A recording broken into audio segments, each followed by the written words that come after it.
반갑습니다. 저는 자유시민연합의 대표를 맡고 있는 최태열입니다. 오늘은 지난 2023년 12월 16일 날 박석동 후보님과 인터뷰를 하였습니다. 그런데 그때에 조금 미진한 부분이 있어 후보님의 추가 인터뷰 요청이 있어 오늘 추가 인터뷰를 하기로 하였습니다. 오늘은 지난 인터뷰에서 거론되었던 부분 중 보충할 것에 대한 질문을 먼저 드리고 그때 거론되지 않았던 추가 질문을 드리는 방식으로 진행하였습니다.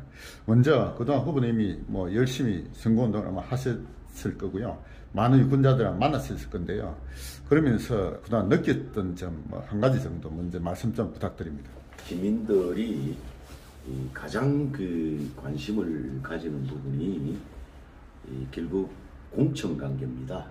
여태까지의 공천 과정이 특히 우리 지역에서는 한 번도 낙하사일하나요? 전략 공천이 아닌 적이 없기 때문에 누가 공천이 받느냐에 모든 관심이 있고 또 선거운동을 저희들이 아무리 해본들 사람에 대한 관심이 없고 우리 우파 진영에서 공천이 부산 진갑에 누가 되느냐에 모든 관심이 집중되어 있기 때문에 제가 지역을 누비고 표박 가래를 하고 예비후보로서의 모든 행동을 하면서도 저도 또한 의구심이 들면서 한 번씩 약해질 때가 있습니다. 한 번도 우리 부산 진갑에는 지역민의 의사를 반영한 그런 공천이 되지 못했다는 아쉬움 때문에 의감이 들 때가 많았고 주춤주춤 하면서 선거운동을 하고 있습니다. 공심위에서 공정하게 심사를 하겠습니다만 정말 낙하산이 있어서는 안 되겠다. 이것을 공명정대한 방법으로 공천의 방침이 정해지고 또 여론조사를 충분히 하여서 그 여론조사에 의해서 하는 것이 우리 지금 시대적인 공천 방법이나 또 선거 방법이 아니겠느냐 빼저리게 느끼고 있습니다. 공약사항에 대한 질문을 좀 드려보겠는데요. 후보님의 공약으로는 여러 가지가 있겠으나 제 기억에 남는 두 가지 대표적인 공약이 있었습니다. 먼저 25만 평 기지창 이전을 통하여 새로운 먹거리 산업을 유치하겠다는 공약과 다음에 부산국제금융센터에 산업은행 본점을 유치하여 국제금융 중심지로 육성하겠다는 공약에 대한 추가 설명을 부탁드립니다. 일반 사람들은 그게 영원하다고 봅니다. 어떻게 박석도이가 초선이 되어서 해낼 수 있을까? 라는 의구심에 이 공약에 또 의구심을 가집니다. 여태까지 많은 분들이 이 공약을 했고 현 국회의원도 단감 테크노밸리라는 이름 하에서 4년 전에 공약을 했습니다마는 아예 손도 못 대고 있는 그런 상황이기 때문에 제1공약인 저희 공약이 25만 평의 기지창이 가덕도에 가서 물류 삼합이 이루어져야 된다는 그 메아리가 공허함으로 지역민에게 다가가는 것이 좀 안타깝습니다. 이것을 최소한 기초용역까지는 4년 만에 해야 된다. 기초용역이라는 자체는 예산부터 또 법부터 특별법으로 해서라도 부산의 한 중심에 있는 이 철도 고속버스 기지창과 미군 잉여재산 창고라든지 현재 거의 버려져 있는 당들을 가동이 한 80%가 안 되고 있는데 이걸 효율적으로 하기 위해서는 모든 분들에게 설득을 하고 또 여론을 일으켜서라도 이것은 가덕도로 가야 되겠다는 굳은 제 의지와 이것은 제 사명이다 라고까지 생각합니다. 두 번째, BIFC가 오늘날 부산의 랜드마크로 키우기 위해서 노력한 저로서는 부산 해양금융 중심지 준비위원장을 했습니다. 그렇기 때문에 이 히스토리를 아는데 아직까지도 해양금융의 중심지가 말만 그렇지 우리 민이나 부산에 미치는 영향이 별로 없습니다. 그것은 1차적으로 산업은행이 바로 본사가 여기에 와야 된다는 그것이 처음의 전제입니다. 또 해야 할 일들이 많습니다만은 거기에서 보충 설명을 드린다면 산업은행이 해양기관을 이끌어갈 수 있는 혈맥과 같은 돈이 문제이고 금융의 문제이기 때문에 그렇습니다. 그리고 천혜의 자원을 가지고 있는 이 부산이 해양과 관련된 산업은행의 역할이 서울에 있어야 된다는 그 조항법의 법조항 하나 때문에 아직도 통과되지 못하고 있고 또 야당의 그 의석수에 밀려서 본사에 지금 부산에 위치해야 된다는 그런 말도 필요 없고 대한민국에 있으면 되는데 서울에 있어야 된다는 법 때문에 본사가 아직도 우리 BIFC의 원취지에 부합을 못하고 있는 안타까움 때문에 이제는 제가 국회의원이 되면은 야당에게도 충분히 제가 쭉 히스토리를 알고 있고 준비위원장을 했기 때문에 금융과 조선선박과 해양 관련 업체들과 함께 설득을 해서라도 산업은행이 빨리 제자리에 오도록 그리고 향후 해양의 금융 중심지가 초기 단추를 잘 끼는 그런 역할을 꼭 하고 싶다는 데 대해서 추가로 설명을 드립니다. 다음 질문 드리겠습니다. 후보님께서는 국회의원이 되기는 나이가 많지 않느냐라고 지난번에 질문 드렸는데요. 그에 대해서 후보님은 생물학적인 나이는 문제가 아니다. 그리고 또한 인구 구성 비율로 보더라도 노년층을 대변할 수 있는 정치인이 더 많아져야 한다라는 견해를 밝혔습니다. 자기 자신의 이익보다는 미래 세대의 자유와 번영을 위한 마음은 젊은이보다는 실버 세대가 훨씬 많이 가지고 있는 것이 사실이므로 실버 세대를 대변하는 후보님의 포부를 다시 한번 말씀해 주시기 바랍니다. 우리 우파의 부산에서의 가장 대표되는 우리 자유시민연합이라는 이 시민단체를 저는 매우 귀하고 반갑고 고맙습니다.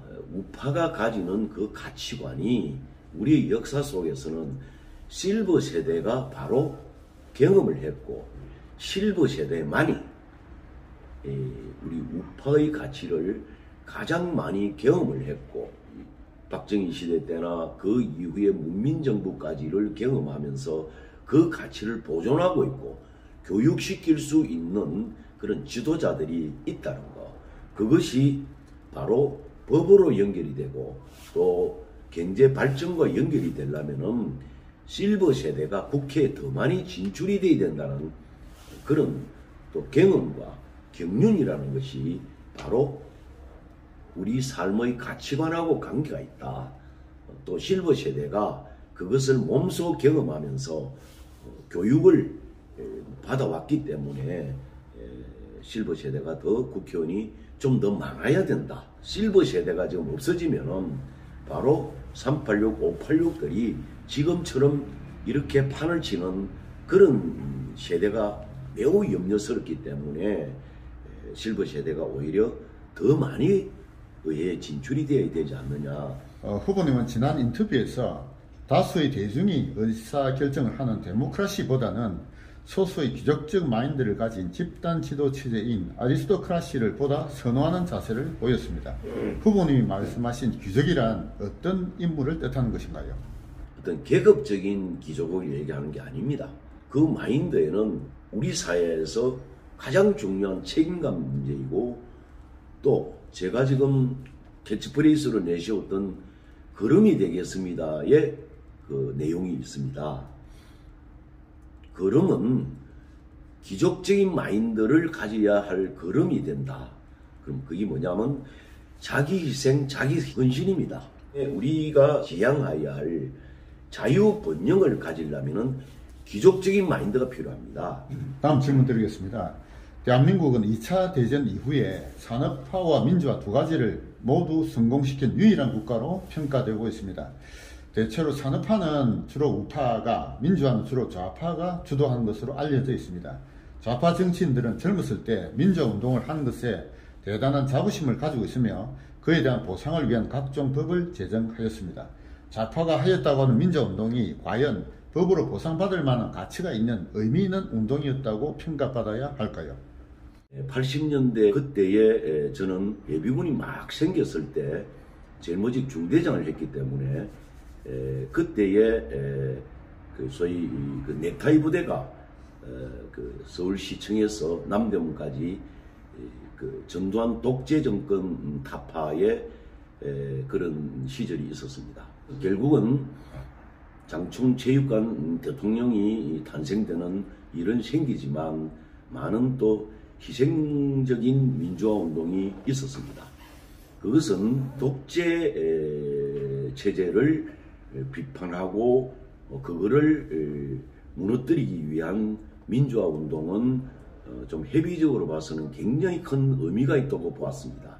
그런 중대장이 지휘하는 모습이 그때 넥타이 부대들을 지휘하는 사람으로 오인받기도 해서 삼성에서 결국은 물러나게 되고 또 당시에 그룹의 그 안티적인 인물들을 전두환 정권이 정화운동이라는 미명하에서 각 그룹에 그런 사람들을 색출하는데 저도 아마 들어간 것 같습니다. 원인도 모르고 회사에서 쫓겨났고 바로 민주전선 편집부국장으로 당시 제가 정당으로 들어간 것이 저 정치의 계기가 되고 그 민주화 운동이 그때까지는 저는 자부를 느끼고 지금 오늘날까지도 자부를 느끼면서 가치가 있다고 봅니다. 다만 80년도 이후에 NL과 PD 관계에 이제 좀 알게 되었습니다만은 이거는 완전히 공산주의의 이론을 대입했다고 저는 지금까지도 이 민주화 운동은 가치가 없다. 우리는 북한과 남한의 분단된 민족인데 6.25를 겪었던 민족인데 BDNL은 결국 뭐를 의미합니까? 마르크스 레닌을 추종하고 그 이론을 따는 것이 BD일 것이고 이 NL이 민족해방이라는 그런 약자인데 지금 우리가 가당치 않는 운동이 지금 386, 586이 그때 그 시절의 학생운동이 정치를 좌지우지하고 있는 이 안타까움에 제가 또 국회의원이 꼭 돼야 되겠다는 의미도 있습니다. NLBD가 이끌어가는 그런 변질된 민주화는 아무런 가치가 없을 뿐 아니라 정말 이 사람들을 엄벌백결해야 될 그런 유권자들의 마음을 우리는 빨리 홍보를 하고 자유와 번영을 위해서 나아가기 위해서는 노조 NL계가 지금 거의 그 상부를 장악하고 있다고 하죠. 그거를 격파해 나가야 되고 또 그것을 지향하는 현재 그 586 애들의 그 모습들을 우리는 빨리 청산해야 된다라고 보고 가치가 없다고 봅니다, 한마디로. 다음 질문 드려보겠습니다. 혹시 서울의 봄 영화를 보셨습니까? 보지는 못했습니다만은 뭐 언론을 통해서나 많이 보고 있습니다. 그 서울의 봄 영화가 현재 1200만 명이 넘는 관객을 모은 영화라고 합니다. 근데 그 주된 줄거리를 말씀드리면은 12.12를 일으킨 전두환 보안사령관은 반란군의 수괴이고 그를 막은 장태환 수경사령관을 영웅으로 묘사하고 있습니다. 그에 대한 후보님의 역사적 견해는 어떠하신가요? 영화 자체는 너무 각색과 영화적인 얘기를 엉뚱하게 담은 부분도 굉장히 많습니다. 그 영화가 1200만 명이 갔다는 데 대해서 저는 이게 좀 모종의 뭐 동은 뭐 이런 거 아니겠느냐, 또는 이 좌파가 장악하고 있는 언론이나 또 좌파가 장악하고 있는 노조들의 덕분 아니겠느냐. 다음 질문 드리겠습니다. 대한민국 헌법에는 자유민주적 기본질서라는 표현이 여러 번 나오고 있습니다. 그에 따라 자유민주주의가 대한민국의 핵심 가치라고 보는 것이 일반적입니다. 후보님이 보시는 자유민주주의는 어떠한 것인가요? 자유민주주의는 우리 민생을 또 인간 가치를 그야말로 자유와 번영 쪽으로 가는 것이 자유민주주의죠. 네, 간단한 답변을 하셨습니다. 다음 질문 드리겠습니다. 대한민국 국민의 정치적 태도를 흔히 좌파, 우파, 중도파로 구분하고 있습니다. 좌파, 우파, 그리고 중도파가 지향하는 가치는 과연 무엇일까요? 개인의 자유번영과 온건 계획이 우파라면은 급진적인 계획이나 집단을 우선하고 약한 분들의 돌봄, 이것이 바로 가정이나 소그룹이나 종교에는 맞습니다만은 이것을 가진 자를 빼앗아서 제로섬 게임으로 평준화시키겠다는 그런 사고가 바로 좌파의 개념이라 보고, 우파는 전체적인 파이를 키워서 오늘날 대한민국이 이까지 온 산업화 시대의 사람들이 바로 우파의 기본이라고 저는 생각하고, 그런 사람들이 정치에 많이 진출을 해야 된다 하는 얘기로 요약하고 싶습니다. 특히 사유재산을 부정하는 좌파적인 개념, 공산적인 개념은 저는 결코 용납할 수 없고, 우리 개인의 자유, 번영에 초점 맞춘 것이 우파라고 봅니다. 자기 당대만 생각하는 것이 좌파적인 개념이고, 다음 세대를 생각하면서 우리나라의 번영과 또 우리나라의 개개인의 자유가 어떻게 갈 것이냐 하는 부분이 우파적인 생각이라고 봅니다. 네, 후보님의 그 공약 사항에 대해서 좀 추가적인 말씀을 좀 부탁드리겠습니다. 전 시의원, 이번 국회의원 부산진구갑 예비후보인 저는 개소식과 부산시당과 페이스북을 통해서 자신의 공약을 발표할 때 부산의 발전과 시민 삶을 행복하게 선도하는 부산 중심 부산진구 건설을 위해 새로운 경제 문화의 중심지로 탈바꿈하여 미래의 먹거리를 만들고 일자리와 삶이 공존하는 부산진구를 만들 수 있다고 강조했으며, 아울러 시국적으로 매우 중요한 국회의원 불체포 특권 포기와 국회의원 재반 특권을 포기를 선언한 바 있습니다. 부산진구 발전과 후배 정치인을 위해서 걸음이 되겠다고 선언한 것이 제 캐치프레이즈의 큰 요약입니다. 6대 7대 시의원으로 의정활동을 하면서 뛰어난 능력과 다양한 경력, 일머리를 아는 추진력을 인정받은 저는 서면을 중심으로 60년대, 70년대 세계 신발 산업을 선도하며 나라 경제를 이끌어왔던 옛 명성을 찾아 부산진구가 부산의 중심에서 부산의 발전과 행복한 삶을 선도하는 지역으로 만들겠다고 공약하였습니다. 이 밖에 부산진구의 기본틀 대개조, 부산 경제의 중심적으로 잘 사는 부산진구 재창출, 부산 문화예술 중심지로 풍요로운 삶의 질 개선, 그늘진 곳이 없는 민생복지 실현을 세부 실천 목표로 제시하면서 걸음이 되겠다고 강조했습니다. 부산 진구에 대한 구체적인 사업으로는 고지대 낡은 주택의 재개발 재건축 등 도시 재생 사업을 추진하고 돌보면서, 또한 두전시장과 서면 종합시장을 국제관광 야시장으로 개조해 보겠습니다. 전통시장이나 골목시장 현대화 사업 추진도 활성화하겠다는 말씀을 올립니다. 주정차 단속 등 소상공인과 자영업자의 행정규제 철폐로 지역상권 회생을 도모하겠습니다. 문화ը뜸로의 자연사 박물관 개설로부터 부산시민공원 연계 전시와 소공연장 등 공연예술거리를 조성하고자 합니다. 부전도서관은 국립마루와 연계해서 청소년이 학습과 운동문화 레크레이션 공간을 개조하고자 합니다. 삼복도로, 빈공가, 소공원 마을 등에는 구민 쉼터를 조성해서 삶의 질을 높이겠습니다. 임산부를 위한 국립산후조리원 건립을 부산 진구에 유치하겠습니다.